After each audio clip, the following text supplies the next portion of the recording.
Bonjour chers tous. Alors je m'attaque à la troisième partie de l'étude sur l'évangile. J'ai dit que je parlerai de la préhistoire de l'évangile. Et dans la vidéo précédente, j'ai essayé de vous expliquer un peu la réalité qui est rentrée en scène dans l'histoire de l'humanité après le péché d'Adam et Ève. Je vous ai dit que quand Adam et Ève ont péché, il y a eu plusieurs réalités qui ont été manifestées dans le livre de Genèse chapitre 3. Et dans toutes ces réalités-là, la plus importante était la manifestation de la rédemption du pardon par le sang versé. Et on a vu dans Hébreux 9 que presque tout, d'après la loi, est sanctifié par le sang. Parce que sans effusion de sang, il n'y a pas de pardon de péché. Gardez cela à l'esprit. Tant que le sang ne verse pas, il n'y a pas de pardon de péché. Ça peut être le sang du coupable, comme le sang de l'animal de substitution que le coupable présente à Dieu, afin que sa faute soit expiée par le sang d'un animal et non pas par son propre sang. C'est cela qui a été mis en vigueur dans le livre de Lévitique, où on parle d'une multiplicité de sacrifices. Ce matin, on va faire une petite parenthèse et je voulais parler un peu du sang. Pourquoi le sang est tellement important dans l'ordre de la création et dans la réalité du salut et de la rédemption? Vous allez voir que si Jésus est devenu un homme, c'est parce qu'il avait besoin, c'est parce que Dieu avait besoin de sang.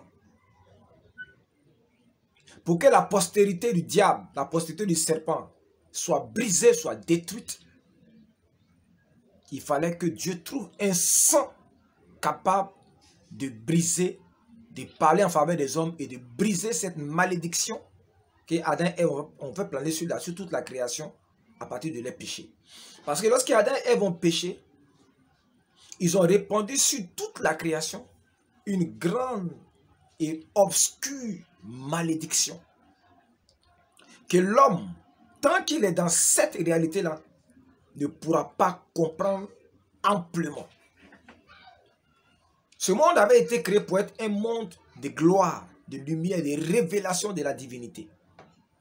Mais le péché d'Adam et Ève a fait sombrer l'humanité dans des ténèbres profondes, dans une ignorance extraordinaire et dans une perdition éternelle. Mais le sang de Christ nous a rachetés. Et ce matin, je voudrais parler un peu du sang. Alors, le sang, c'est quoi? Le sang, c'est un liquide qui coule dans tout le corps humain, dans nos veines, dans nos artères, dans les vaisseaux sanguins et tout ça. Pour qu'on puisse bien comprendre l'importance du sang, vous savez que lorsque tu manges quelque chose, quel que soit l'aliment que tu manges, ça peut être un morceau de pain, de la viande, de la salade, des fruits. Ce que tu manges là, ce n'est pas ça qui te fait vivre. Mais tout ce que tu manges va rentrer dans ce qu'on appelle l'appareil digestif. À partir de ta bouche, ton œsophage, ton estomac, tes intestins, tout ce que tu manges là va partir là-bas. Afin que ce que tu as mangé, qui est physique, qui est tangible, soit transformé et retourné dans la dimension invisible, dans la dimension spirituelle, afin que ça puisse servir à la vie de ton corps et de ton âme. C'est pour cela que l'appareil digestif, par le procédé qu'on appelle la digestion, va détruire tout ce que tu as mangé et va extraire de ce que tu as mangé là les éléments dont ton corps a réellement besoin. Ton corps n'a pas besoin de pain. mais ton corps a besoin d'éléments qui sont portés par le morceau de pain que tu as. Ton corps a besoin de glucose, ton corps a besoin de protéines, ton corps a besoin de lipides, ton corps a besoin de magnésium, de calcium, de fer et de toutes ces choses-là. C'est ça que ton corps utilise pour vivre. Et ce que ton corps utilise pour vivre, ce n'est pas visible. Donc lorsque tu manges, Dieu a mis dans ton corps un appareil qui va détruire tout ça. Une fois que tout cela a été détruit et que les éléments vitaux dont ton corps a besoin pour vivre ont été extraits, tu vas aller au petit coin et tu vas les relâcher. Tout cela qui ne sert à rien parce que ça n'a fait que porter ce qui est vital et ce dont tu as réellement besoin. Mais ce qui est vital et dont tu as réellement besoin là, lorsque ton corps récupère ça, qu'est-ce que ton corps fait? Ton corps va récupérer tous ces éléments là à travers l'intestin grêle et il va injecter ça dans le sang. Dans le sang est la substance qui va recevoir toutes les vitamines, tous les éléments dont ton corps a besoin pour vivre. Tout ce dont ton corps a besoin pour te donner des calories, pour te donner de l'intelligence, de la capacité. Tout cela va être injecté dans ton corps.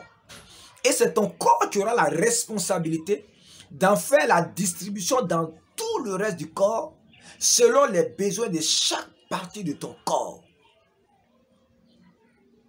Vous voyez que le sang, donc, au niveau purement physique, biologique, joue un rôle de premier plan. Celui qui récupère tous les nutriments. Même l'eau, c'est le sang qui récupère ces choses, les vitamines, les minéraux, tout est récupéré par ton sang. Et regardez, Dieu a fait le corps de telle sorte que le sang humain, en une fraction de seconde, passe en revue toutes les parties de ton corps.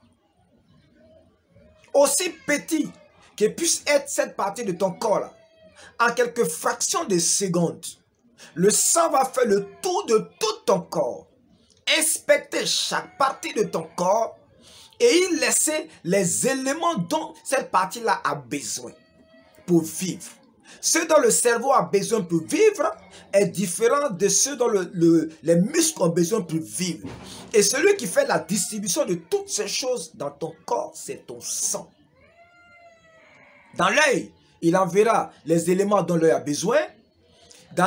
Sur la peau, le sang va envoyer ce dont la peau a besoin pour produire les poils, pour produire les cheveux. Dans les doigts, le sang va envoyer ce dont les doigts ont besoin pour produire des ongles. Dans les intestins, dans toutes les parties de ton corps, les vitamines dont chaque partie du corps a besoin. Pour pouvoir travailler, c'est le sang qui va en faire la distribution. Donc le sang, c'est l'élément clé. Il transporte non seulement les nutriments que tu as mangés, il transporte l'eau, il transporte l'oxygène, il transporte le gaz carbonique. C'est lui qui est le grand agent régulateur de tout ton corps. Il est impossible d'envisager la vie de l'être humain sans le sang. Quand il n'y a plus de sang, quand le sang n'alimente plus une partie du corps, cette partie du corps-là meurt de sa belle mort. C'est pour cela que le sang est présent dans toutes les parties du corps. 99,99% du corps reçoit en quelques fractions de millisecondes, le sang fait le tour de tout ton corps. Mais, selon les Écritures, le sang, c'est aussi le support de ton âme. Le sang, c'est le support de ton âme. Dans la théologie hébraïque, il est dit que l'âme de l'homme a plusieurs dimensions. Selon eux, l'âme de l'homme a 7 dimensions. La dimension la plus basse, c'est ce qu'ils appellent le nefesh. C'est la dimension où le biologique, le naturel, le tangible et le spirituel se rencontre. C'est ce que certains psychologues ont appelé le psychosomatique. C'est-à-dire quoi? C'est-à-dire que c'est une partie de l'âme qui est capable d'être dans la réalité biologique, matérielle, et qui est capable d'être dans la réalité spirituelle. C'est le carrefour entre ce qui est charnel et ce qui est spirituel.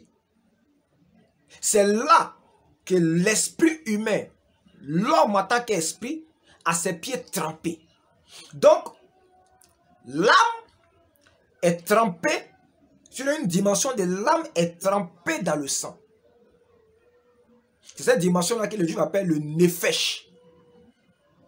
Et chaque fois que le sang circule dans tout le corps, cette partie de l'âme-là va faire le tour de toutes les parties de ton corps, en inspecter chaque partie, et puis faire remonter l'information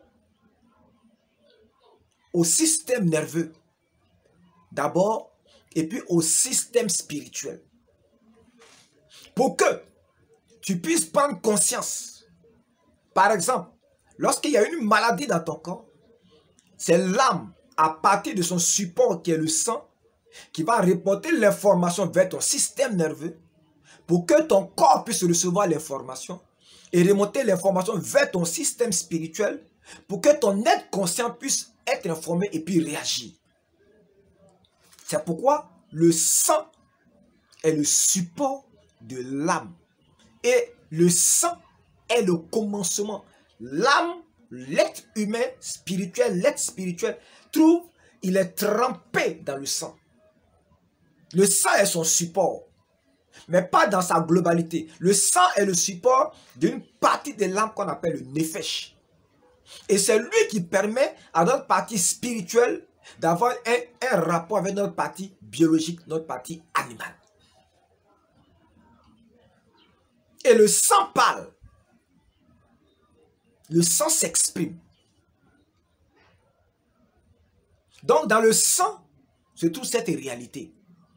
Mais ce nefesh-là, il vient d'où?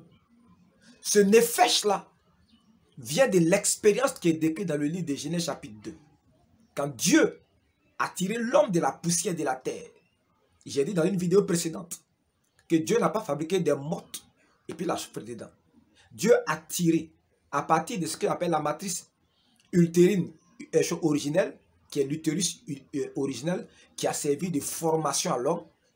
C'est à partir de cet utérus originel, cette matrice originelle, que l'Adam et Ève ont été tirés. Donc quand Dieu a fabriqué ce être-là, et qu'il a vu toutes ces parties de son corps, là, ce être-là était inanimé. Il fallait que Dieu lui insuffle quelque chose pour que ce être-là commence à avoir une vie. Et ce que Dieu va insuffler dans ce être-là, c'est ça qui est le nefesh. C'est quelque chose qui vient de Dieu lui-même et qu'il a insufflé. Et dès qu'il a insufflé, ce corps-là a commencé à être un corps animé, à être une habitation agréable et adaptée à l'homme qui est un esprit. Et Dieu va venir, il va prendre l'homme qui est esprit, il va le connecter au corps, à partir de quoi? À partir de son nefesh. Le nefesh, il est imbriqué à la partie spirituelle de l'homme et il est relié au corps par le sang. C'est le nefesh qui coordonne toutes les activités biologiques de ton corps. Souvent, tu n'es pas conscient de certaines fonctions de ton corps. Mais tu vois, tu sens qu'il y a un régulateur. C'est lui, le nefesh, qui fait ça. Tu n'es pas conscient de lui, mais lui, il est conscient à la fraction des millièmes de secondes près de tout ce qui se passe dans ton corps. Et il en coordonne toutes les activités. L'appareil respiratoire, circulatoire, digestif, le système nerveux, tout ça là, le nefesh en est conscient et il régule. Il gère tout ça. Et chaque maladie du corps biologique se répercute sur le nefesh parce qu'il est capable de sentir les douleurs du corps. Et chaque disposition mauvaise de l'homme esprit se répercute sur le nefesh qui le ressent parce qu'il est connecté à lui. Et c'est que le nefesh ressent comme maladie spirituelle là, il est capable de le transmettre sur le corps. C'est pourquoi quand quelqu'un est effrayé, il y a une grande peur, on sent ça sur son corps. Son corps commence à trembler. Mais la peur là, ce n'est pas biologique. Mais cette frayeur de l'être spirituel qui est en lui là, va se répercuter sur le nefesh, qui va le traduire en tremblement, en sudation, qui va le traduire en des réactions. Souvent tu peux pisser sur toi, souvent tu peux déféquer sur toi. C'est une réaction du corps face à une grosse frayeur, à une information terrifiante qui est venue de l'esprit humain, de l'âme humaine, et que le nefesh a transféré sur le corps. C'est comme s'il était surchargé et il devait se débarrasser de cette information gênante-là, et ça se débarrasse sur le corps. Et souvent, tu peux déféquer sur toi, tu peux pisser, tu peux pleurer, tu peux commencer à transpirer. Et comme c'est arrivé pour le Seigneur Jésus-Christ, tu peux commencer à avoir des grumeaux de sang. Donc, on n'est pas allé trop loin. Voici un peu la réalité. Entre le sang, qui est le lieu de rencontre entre le spirituel et puis le biologique. C'est dans le sang que le principe vital qui fait que nous sommes des êtres animés se trouve. Et c'est dans le sang que ce qui est spirituel et ce qui est biologique se rencontrent. Et les deux se mélangent et s'entremêlent. Quand tu as peur, ton sang commence à circuler vite. Quand tu es très joyeux, ton sang commence à circuler vite. Parce qu'il y a un lien entre ce qui se passe dans ton esprit et ce qui se passe dans ton corps à travers le sang. Ce sont les réactions du sang là, qui agissent sur tout le corps. Par exemple, lorsque tu es dans la joie et que tu sécrètes des substances, il y a des substances que tu sécrètes dans ton sang et qui t'apportent la joie. Ces substances, quand tu sécrètes dans le sang va transporter ça pour aller exciter certaines parties de ton corps et on va voir le sourire sur ton visage. C'est lui qui fait tout ça. C'est pourquoi le sang est précieux. Le sang est sacré. C'est le lien, c'est le support entre le spirituel et le biologique. Entre l'invisible et le visible. C'est en lui que se trouve le principe de vie de tout ce qui est biologique. Vous devez comprendre ça. Maintenant, le sang parle. Disons, Genèse 4, le verset 10. Le sang parle. Il parle comment? Le sang parle, le sang s'exprime. Genèse 4, le verset 10. Le sang parle. Dieu dit à Caïn, qu'as-tu fait? Ça, c'est quand Caïn a tué son frère Abel. Dieu lui demande, Caïn, qu'as-tu fait? La voix du sang de ton frère crie de la terre jusqu'à moi. Comment ça? Parce que le sang est lié à la dimension spirituelle. Et le sang parle. Par quel langage? Je ne sais pas. Mais le sang parle. Le sang a une voix. Et si vous voulez comprendre le salut, vous devez commencer à considérer ces vérités que je suis en train de vous expliquer.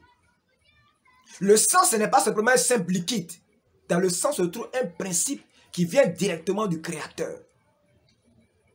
C'est lui qui permet à l'âme, à l'esprit et au corps de s'imbriquer, de se mélanger. Le sang parle. Hébreux 12, verset 24.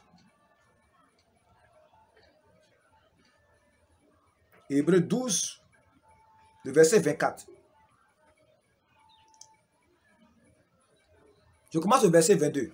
Mais vous vous êtes approchés de la montagne de Sion de la cité du Dieu vivant, la Jérusalem céleste, des myriades qui forment le cœur des anges, de l'assemblée des premiers-nés inscrits dans les cieux, du juge qui est le Dieu de tous, des esprits des justes parvenus à la perfection, de Jésus qui est le médiateur de la nouvelle alliance, et du sang de l'aspersion, qui parle mieux que celui d'Abel.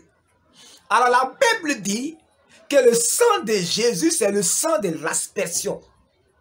Et ce sang-là parle. Le sang d'Abel était un sang de culpabilité, un sang qui appelait le jugement. Le sang de Jésus, c'est un sang qui appelle la miséricorde. Et la Bible dit que ce sang a été aspergé. On verra où est-ce que ce sang a été versé et pourquoi est-ce que ce sang a été aspergé là-bas. Mais la Bible dit qu'il parle. Si vous comprenez, le sang parle. Maintenant, pourquoi le sang est si important? Tout à l'heure, je l'ai expliqué, mais je vais vous montrer quelques versets. Genèse 9, versets 4 à 6. Alors, il a dit, Dieu... Alors ça, c'est la bénédiction que Dieu a accordée à Noé. Hein? À partir du verset 3, il dit, tout ce qui se meut et qui a vie vous servira de nourriture. Après le déluge, Dieu va ajouter la viande, la chair, hein, dans la nourriture de l'homme. Ça aussi, je vais vous expliquer pourquoi est-ce que Dieu a fait ça. Hein? Ce commandement-là, vous allez voir que c'est en rapport avec le livre de Lévitique, où chaque fois que tu offres un animal, tu dois le manger. Voilà. Tu dois récupérer quelque chose de l'animal que tu as offert en sacrifice pour le manger. J'aurai le temps de vous expliquer ça. Donc ici, Dieu maintenant il va créer une autre réalité pour dire, maintenant, avant vous ne mangez que des herbes, mais comme le péché est rentré dans le monde entier, et que par le sang, on va obtenir le pardon de vos péchés, alors, vous devez commencer à manger aussi tous ceux qui portent le sang en eux. Je vais vous expliquer pourquoi. Bon, c'est parce que lorsque tu tues un animal, tu verses son sang, ce sang-là va parler en ta faveur et tu vas prendre sa vitalité là pour manger. Tu vas te nourrir de la vitalité de cet animal-là. On verra plus tard que Jésus-Christ, quand il est mort, il va instituer le pain et le vin. Parce qu'ayant offert son sang pour nous, et qu'on ne peut pas manger sa chair là, il va symboliser par le vin et par le pain, pour qu'on puisse nous nourrir de ça, pour récupérer sa vitalité, pour mettre ça dans notre corps, pour que nos corps mortels puissent avoir sa vie. On aura le temps d'expliquer ça. Seulement, il dit, seulement, hein, il dit, tout ce qui se meut et qui a vie vous servira de nourriture. Je vous donne tout cela comme l'herbe verte. Seulement, vous ne mangerez point de chair avec son sang. Seulement, vous ne mangerez point de chair avec son âme, virgule, avec son sang. Parce qu'il a dit que l'âme, le nefesh, a pour dimension, a pour support le sang. Les deux sont mêlés là-dedans. Et il ne faut pas manger les deux. Vous allez voir que Dieu va dire, quand c'est comme ça, vous devez égorger l'animal pour que le nefesh là puisse sortir. Vous voyez, quand vous prenez pendant une bouteille de Coca-Cola, que vous la décapsulez, il y a du gaz qui sort. Et généralement, on ne le boit pas ce gaz-là. On le laisse sortir. Une fois que le gaz est sorti, on peut maintenant boire le Coca-Cola. C'est la même chose. Lorsque tu veux manger l'animal, tu l'égorges. La première partie, quand son sang va commencer à couler, le nefesh, cette réalité spirituelle, va sortir de ce corps. Et tu pourras maintenant manger l'animal seul. Tu laisses le sang couler parce que le sang s'arrête de couler. Quand le sang s'arrête de couler, ça veut dire que tout ce qui était nefesh, cette dimension de l'âme là, qui a pour support le sang là, est parti. On ne mange pas ça. Voilà. Sachez-le aussi, je redemanderai le sang de vos âmes. Donc, nos âmes aussi, le sang aussi, nos âmes aussi ont pour support le sang. Et je le redemanderai à tout animal, et je redemanderai l'âme de l'homme à l'homme qui est son frère. Si quelqu'un verse le sang de l'homme, par l'homme son sang sera versé, car Dieu a fait l'homme à son image. Cette réalité, vous allez la voir, c'est par elle que Dieu aussi va accorder que lorsque tu tues quelqu'un dans l'ancienne alliance, on doit te tuer. Quand on te tue, ce n'est pas parce que Dieu est méchant. Il fait l'expiation pour toi-même en remplaçant le sang que tu as versé, non seulement par ton propre sang, afin que tu puisses obtenir son pardon. On en parlera aussi. On verra aussi dans le livre de Exode 4, le verset 25, que le sang est tellement important que lorsque Dieu va choisir Abraham, il va demander à Abraham de lui présenter son propre sang à travers la circoncision. Vous pouvez voir ça dans Exode 4, verset 25. Il n'est pas question d'Abraham ici, il est question du fils de Moïse. Dieu voulait le sang du fils de Moïse. Et Séphora hésitait à circoncire son fils. Et Moïse a failli perdre la vie à cause de cette désobéissance de sa femme. Donc, dans l'alliance entre l'homme et la race d'Abraham, vous allez voir que ça sera une alliance de sang qui est basée sur le sang de leur prépuce. Parce que le sang est important. Dans Exode 12, verset 23, Lévitique 7, le verset 2, que je voulais qu'on lise aussi. Exode 12. On verra aussi le rôle que joue le sang.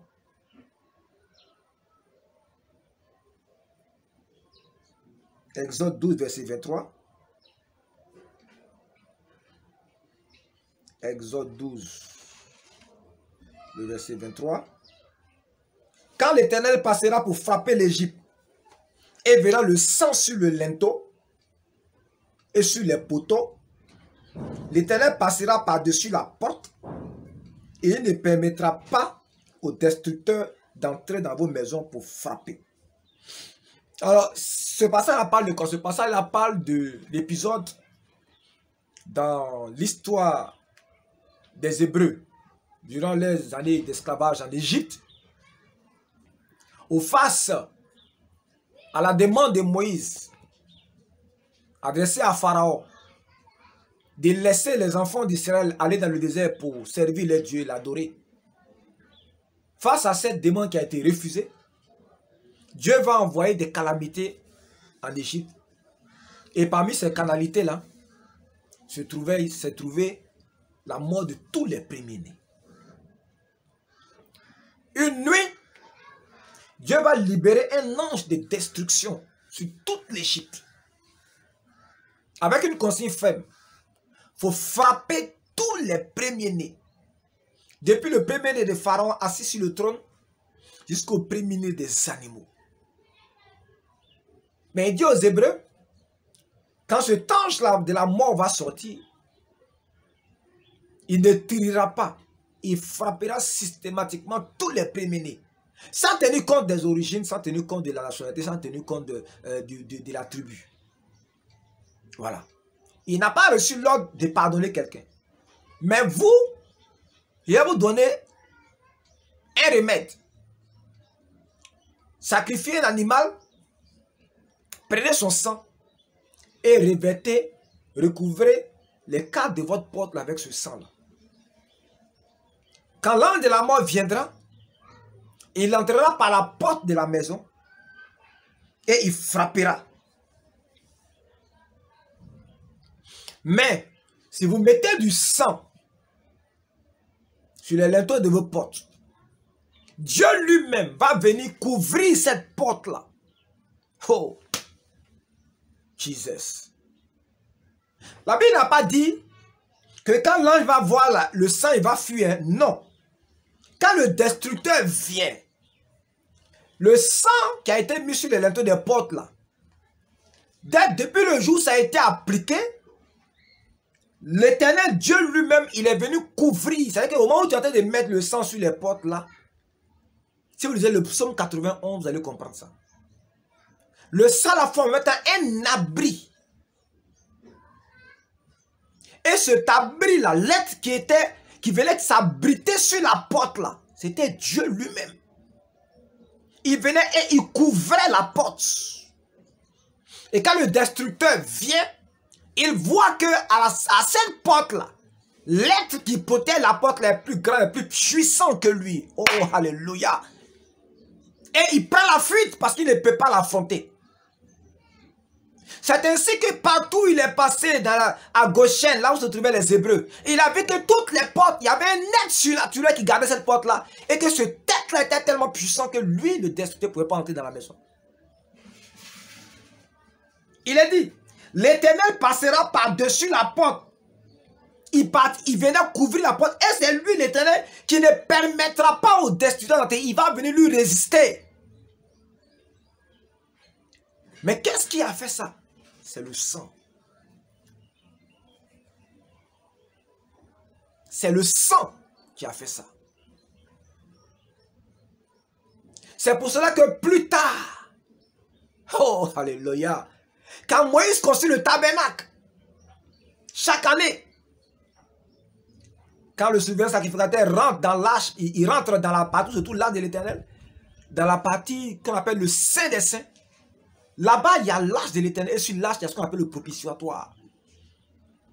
Le souverain sacrificateur va verser le sang d'un agneau, sans tache. Et lorsque les deux anges qui sont là pour exercer le jugement, quand ils voient le sang, ils ne peuvent plus continuer de regarder la loi qui se trouve dans l'arche pour exercer la justice de Dieu. Quand ils voient le sang, ils sont incapables d'agir parce que le sang parle. Ce n'est pas une vérité naturelle. Moi, je ne peux pas vous expliquer pourquoi est-ce que le sang parle ainsi. Mais c'est une réalité divine qui est rentrée dans notre réalité naturelle depuis que Adam et Ève ont péché. Dieu va établir ce principe-là sur la terre. Et c'est d'après ce principe-là que Christ va mourir à la croix. Et donner, non pas sa sueur, non pas ses larmes, non pas ses cris, non pas ses pleurs. Ces choses ne pouvaient pas nous sauver. Mais donner son sang. Pour que son sang puisse plaider devant le trône de Dieu. Donc la deuxième réalité, la deuxième vérité que vous devez comprendre dans l'histoire du salut en Christ, c'est l'importance du sang, sa force, sa puissance et la capacité surnaturelle, la capacité glorieuse. Regardez, la Bible dit que Jésus-Christ est allé au ciel avec son sang. Le sang est tellement précieux que le sang d'un homme appelé Jésus, né d'une femme, est allé jusqu'au ciel devant le trône pour plaider. Si vous ne comprenez pas l'importance du sang dans la réalité divine, vous ne comprendrez pas l'œuvre de la croix. Demeurez bénis. Grâce et paix sur vous. Barnabas Honoré vous salue. Au nom de Croix Triomphante TV.